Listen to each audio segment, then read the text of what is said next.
Oh, my computer crashed. Oh no, I've got a virus. No way, no internet connection. Do you need help? Call IT Mayday. 647-977-7113.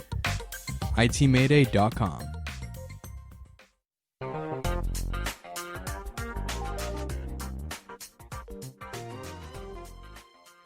Hi, and welcome to the show. You're listening to Linda Pinizzato of the Condo Expert, sponsored by Bayshore Health, and we're here at the Hayes FM in Mississauga. I've got Ken Hutt from the Condo Doctors, and you know, during the break, actually, Ken and I were chatting about reputations, like really, if you have a lot of claims, insurance policies, breakdowns, and so on, what happens? I mean, the reputation, it can't help it. It's a disaster. You can tell those buildings that are well maintained by the length of time it takes to sell a unit. And there's some buildings that they sell within days, and there's other buildings where they have an awful time getting rid of them. And what happens is once you get a bad reputation, it impacts the value of the resale of your condominium. And that's devastating. I mean, condominium could be it probably in many cases is the largest investment of an individual's life. And you want to protect that investment. Oh, absolutely. And you're talking about a huge, diverse, amount of people that own condominiums. I mean, it can be first-time buyers just starting out.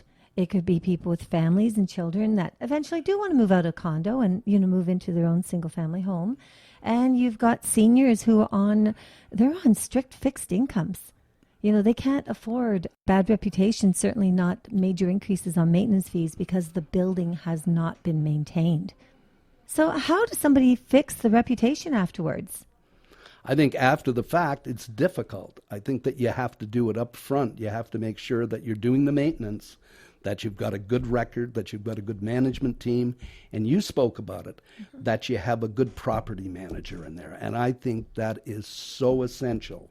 I can tell you that when we had our first property manager, they ripped us off. Oh, wow. That's a sad one because we're trying to push, COA is pushing for licensing. They need to have licensing through something like a Real Estate Council of Ontario. RECO, the Real Estate Council, actually in BC, licenses property managers. But what happened in your case? We just had inexperienced people in. We were all first-time board members of a condominium, so we really didn't know the lay of the land. And we learned very quickly, and it was an expensive lesson. But at the end of the first year, we changed and got an excellent property manager in who we've had ever since. And boy, the difference is night and day. We've had the best advice, the best direction. Any problems we did have been minimized. They've been very smoothly handled. And it's so essential to get a good property manager. Condominiums have been around since the 60s. Actually, even prior to that.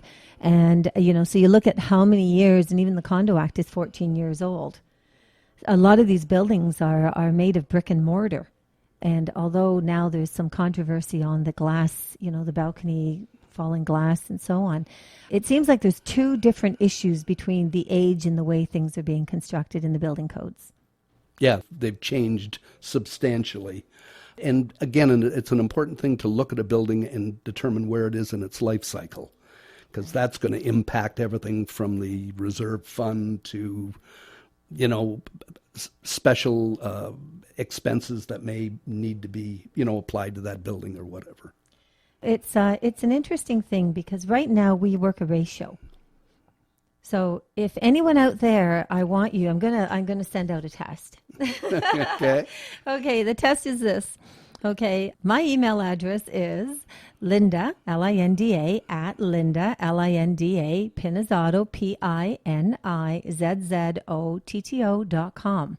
Now, if your maintenance fee, if the value of your unit is $300,000, and your maintenance fee is running close to $500, $550, even, higher than that, please email me. You've got a problem. That's very simple because the maintenance fees are getting too high and the values are not increasing. So you have to know what's going on. So maybe this is the time to open up awareness. Don't you think, Ken? I think that's a great idea because that That is the problem. Maintenance fees keep going up and up and up, and a good percentage of that increase is absolutely unnecessary, and with a little forethought and maintenance could be avoided. Well, that's the key thing. So the question is that there's been a lot of talk, okay, and a lot of talk goes to service-related trades. But the interesting thing is service-related trades are called in after the damage is done. Right. So now we're looking at preventative medicine. We're going to go the other way. And the other thing, too, and I think this is really good when you talk about transparency. If you call somebody in to do a condo building, whatever it is, whether it's the HVAC units or whatever, they're going to charge per unit. When the condo doctors come in, we identify only those units that need the work done. So therefore, when somebody comes in, they're quoting on a specific number, and it's controlled, so the cost is less. And do you find that, I'm sure that fire safety, is there anything that ever comes to play in your job that you look at and you think, oh my God, that is a fire hazard? Have you run into anything of that nature that could actually impact the building? Yeah, you run into things. I mean, you'd be shocked what people do behind closed doors. Oh, I want to hear. Okay, give us the worst. Let's listen to the worst scenario. It's amazing. You'll go into a place and you will see somebody's tap, their faucet, being held on by a wrench. Oh my God! Really? Seriously. And they haven't even called property management. They just put it on with a wrench. And you would be shocked. Like what? Vice grips, I gather. Yes, There's some vice grips. Yeah. Oh my God! And this is not necessarily in the smaller condos. The one I'm thinking of was in one of the penthouse condos. Really? Oh wow! That's yeah. I don't think they advertise vice grips to be used for those reasons. Not at all. So there you go. So that could be millions of dollars if that vice grip all of a sudden loses its grip. Very much. Yeah, there's so many things that people don't do. And I think that brings up something that you had mentioned earlier, and that's rental. Right. A larger percentage of condominiums are now being rented.